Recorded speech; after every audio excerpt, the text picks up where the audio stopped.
Bonjour à tous, bienvenue dans cette vidéo. Nous allons voir ensemble comment télécharger des images iOS sur notre environnement PinetLab. Sachez que si vous avez la dernière version de PinetLab, vous avez un FTP sur lequel on peut accéder et télécharger des iOS en toute liberté. Et cet FTP, il est déjà disponible sur les versions à partir de la version 9 jusqu'à la version actuelle. Donc, si vous avez une ancienne version, vous pouvez mettre la version de votre PinetLab à jour pour pouvoir bénéficier de ce repository pour pouvoir télécharger vos images. Vous pouvez vérifier la disponibilité de ce repo à partir de votre PinetLab en tapant ishar, ce qu'il s'appelle ishar, entrée. Là, il va vous, s'il est disponible, c'est-à-dire si ce paquet est bien installé, il va vous donner des détails sur comment vous pouvez chercher des iOS, comment vous pouvez télécharger. Donc là, on voit les commandes ishar, search. Je peux chercher des iOS. Je peux exécuter ishar pull suivi du nom du iOS pour pouvoir obtenir ces images iOS afin de créer mes propres labs en toute liberté. Et on peut aller vérifier sur le net. Donc, puis ishar, donc for PinetLab, par exemple. ishar for PinetLab. Là, on va obtenir toutes les informations liées à ishar. Et vous aurez que là, vous voyez, il y a même des vidéos, comment intégrer, c'est-à-dire comment intégrer des images à partir de PinetLab. Voilà, ishar, voilà le lien de ishar. Donc, je peux aller sur le lien de ishar pour vous montrer le lien de ishar. Donc, c'est là c'est-à-dire il y a toute une communauté des bonnes volontés qui ont mis en place cette plateforme pour pouvoir, c'est-à-dire pour pouvoir mettre à notre disposition les iOS, et ils déposent régulièrement des iOS pour que nous puissions accéder. On dit ishar on dit top completed free project, donc keep alive sharing your image by Google. C'est-à-dire si vous avez des images que vous voulez partager, vous pouvez aller sur Google Drive, vous déposer, et ils vont l'intégrer dans cette plateforme. Ok, après, nous pouvons bien sûr aller chercher et installer dans notre environnement PinetLab. Là, il y a des procédures et des manuels pour pouvoir l'installer sur votre, c'est-à-dire sur votre environnement PinetLab. On voit que on dit l'installation install by apt. Donc, on dit SSH in your devices and add apt repository. Donc, on peut ajouter ishar top, donc source list, c'est-à-dire on va aller dans le repository de notre dépôt de paquetage, source list. On doit juste aller changer le depth en trust égale à yes, et puis après on va juste mettre à jour notre dépôt source list et on passe. On a la possibilité aussi de télécharger manuellement afin de le compiler et d'installer directement dans notre, c'est-à-dire dans notre environnement. C'est-à-dire voilà pour la manière d'installer manuellement. Je télécharge d'abord c'est-à-dire l'extension de paquetage pour Ubuntu, il est là. Je peux aller télécharger. En téléchargeant, la deuxième étape consiste à prendre notre machine PinetLab en SSH, c'est-à-dire en utilisant du WinNCP. Nous allons copier cela dans un répertoire de notre choix, ou bien le répertoire racine, le répertoire temporaire.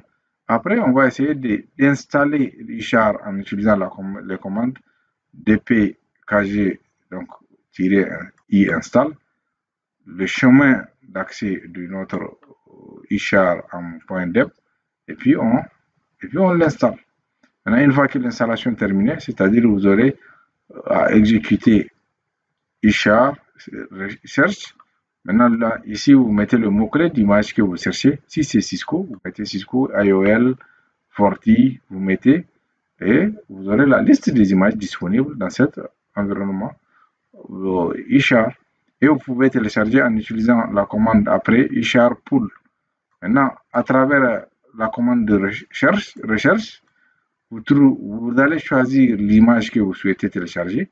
Et maintenant, vous pouvez répéter la commande Ishar Pull suivi du nom de l'image que vous voulez télécharger et puis vous, vous faites entrer. Donc, par exemple, ici, je peux faire Ishar,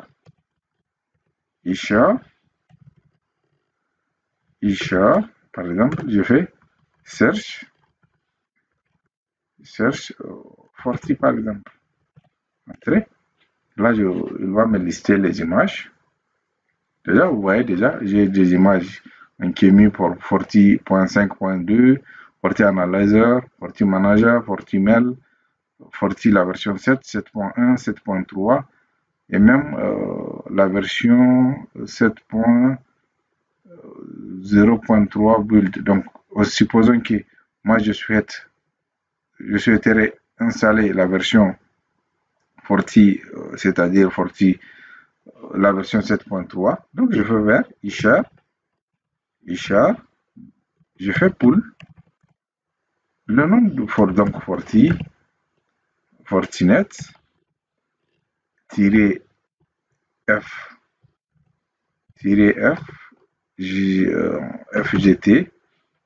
FGT, donc V7, la version V7 .0.3 build 0237. Le nom complet, donc je suis entré. Et là, il va me télécharger cet iOS et après, je pouvais bien pouvoir accéder et le prendre. Là, il est en train de télécharger. Donc, après le téléchargement, je peux bien aller l'accéder, prendre mon environnement Peanut Lab via le web et afin de créer tous mes labs tranquillement. Là, il est en train de télécharger, donc on va attendre la fin du téléchargement.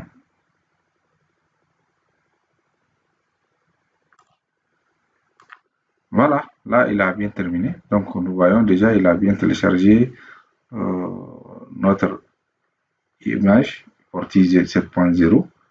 Donc, je peux réduire, je vais sur le web. Donc, je vais prendre à travers l'interface web, j'accepte, excusez. Donc, je vais 192. Voilà, donc là j'ai accès. Ça va venir. Je vais me loguer après. Donc là, je vais me loguer. Donc par défaut, observez si vous téléchargez. Moi, j'ai la version 0.10. Donc, sachez que si vous avez la version 0.10, la dernière version, vous n'avez pas à vous soucier du Ishar. Ishar est déjà intégré. Donc, le nom par défaut admin est Peanut Lab. Donc, admin, Peanut Lab. Et puis, OK. Login. Le menu view. Voilà. Donc, excusez, là, moi, elle me ramène sur. Elle est en train d'amener sur une topologie. On va attendre. Donc, ça, c'est une topologie existante. Je peux quitter ce rôle. OK. Voilà. Donc, ça, c'est le main mode. Donc, sur le main mode, vous allez tomber dans cet environnement. Vous regardez, vous pouvez créer, on dit ajouter un dossier, on dit new lab, vous pouvez créer un nouveau lab, donc c'est-à-dire je peux créer un nouveau lab, je peux changer, c'est-à-dire changer item names, on peut déplacer, on peut supprimer, c'est-à-dire s'il y a des existants. Sachez que je peux prendre un lab, par exemple celui-là, vous sélectionnez le lab et regardez ici on dit open, donc vous pouvez ouvrir. vous pouvez bien ouvrir votre lab en cliquant sur Open. Donc, je peux sélectionner un autre. Vous pouvez donc faire Open. Je peux faire Open. OK. Je peux faire Open. En faisant Open, vous pouvez, ça va me ramener sur la topologie. Et si vous souhaitez créer, c'est-à-dire carrément une nouvelle topologie, vous allez sur ce bout de papier ajouter. Donc, il y a même des indications. Add new lab. Add new lab. Donc, vous ajoutez, vous allez nous donner un nom. Test, par exemple. Test 40. La version, donc, c'est pour dire les utilisateurs. On dit who can open this lab. Donc, vous allez définir qui peut ouvrir ce laboratoire. Vous pouvez donner des descriptions. Donc, on fait add. Là, il va vous diriger sur, c'est-à-dire, il va vous diriger sur l'espace, sur votre espace de la topologie. Pour utiliser votre espace de topologie, vous pouvez regarder là une petite flèche, vous utilisez cette flèche et on peut ajouter des objets. Les objets ne sont rien d'autre que, c'est-à-dire tout ce qui est un routeur, un switch, tout dépendra des objets que vous souhaitez ajouter. Donc, je clique sur objet, on dit node. Donc, node, vous savez, dès qu'on dit node, c'est pour dire que le type d'équipement intermédiaire que je veux utiliser, un routeur, un pare-feu. Donc, là, dans mon cas, vous voyez, il y a ASA, un switch, un routeur, XCR, Docker, Fortinet. Fortinet, sachez que c'est le nom. Mais si on clique Fortinet, il y a plusieurs. Regardez, celui qu'on venait de télécharger, le 7.0 qu'on venait de télécharger, et tous les autres à votre choix. Donc, tous les autres que vous téléchargez, vous allez procéder de la même manière en utilisant eShare pour pouvoir télécharger les autres versions de votre Forti ou de Cisco. Et pour toujours sur ajouter un objet, network, pour le network, c'est pour définir, c'est-à-dire les liens, le nombre, c'est-à-dire le nombre de réseaux que vous voulez ajouter. Donc, sur les supports, ajouter encore des images, des textes, des lignes. Donc, vous pouvez, il y a tout un tas d'objets que vous pouvez utiliser. Les lignes, c'est-à-dire ça, c'est le type de câble, tout droit. On dit flow, scar, brazer. Donc, vous pouvez vraiment choisir de votre choix. Donc, ça, c'est une ligne que j'ai ajoutée. Je peux aussi ajouter le type network, bridge. Vous voyez, bridge, cloud, NAT. Ça, ce sont des types de réseaux qu'on peut bien ajouter dans notre environnement. Je peux ajouter un cloud network. Je peux ajouter un cloud. OK. Je dis OK, management cloud. Je fais OK. Là, il me dépose. Je dis que je vais ajouter un node. Clic droit. Node. Je dis que je vais juste un switch. En cliquant le switch, c'est bon. Maintenant, je vais aller, il n'y a que lui seul. On va juste aller vérifier le nombre du port. Le nombre du port, donc il n'y a aucun port. On va ajuster le nombre de ports de 16. OK, donc slot 1, nombre de ports 16. Si on veut, on peut toutefois ajouter aussi un deuxième qui est nombre de 16. OK. Là, c'est un switch. On peut changer, éditer. C'est-à-dire, on peut changer l'icône. Il est apparu comme un routeur. Nous, on va aller lui préciser que c'est un switch, mais n'est pas un routeur. Donc, on va chercher des images représentant un switch. Image représentant un switch. Ah, elle est là. Switch blue. Je prends ça. Donc, OK. Select OK. Et puis, donc, on va descendre. On va mettre OK. Save. Voilà. Donc, je peux allumer mon switch.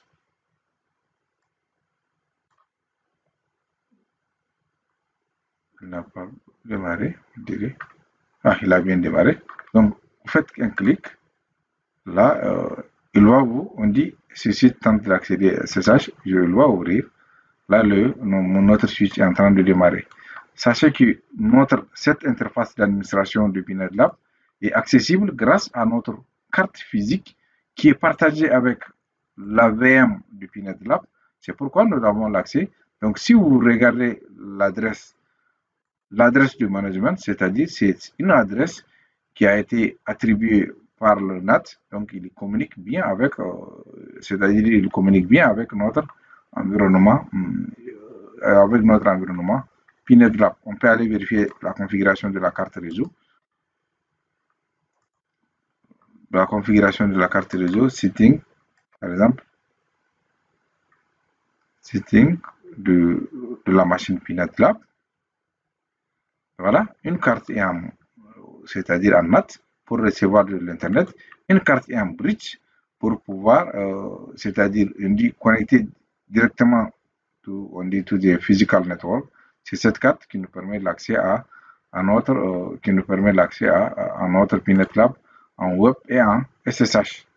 Donc on peut le prendre dans le SSH. Voilà, notre switch a bien démarré. Voilà, on dit non. Vous voyez, donc voilà, ça c'est notre switch a bien fini de démarrer. Voilà, les liens sont en train de monter. Voilà, c'est un switch, donc on peut confier hostname SW1 par exemple. Voilà, donc on peut faire show IP interface, excusez, show interfaces, toutes les interfaces un à un, ou bien on peut faire du show interface, brief, show interface summary,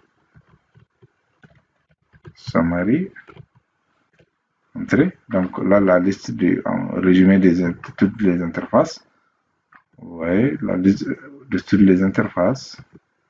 J'ai 16 interfaces, donc à partir de 0. Merci à tous. Nous avons vu comment télécharger des AES sur notre Pinet Lab, comment créer un lab à partir de notre Pinet Lab.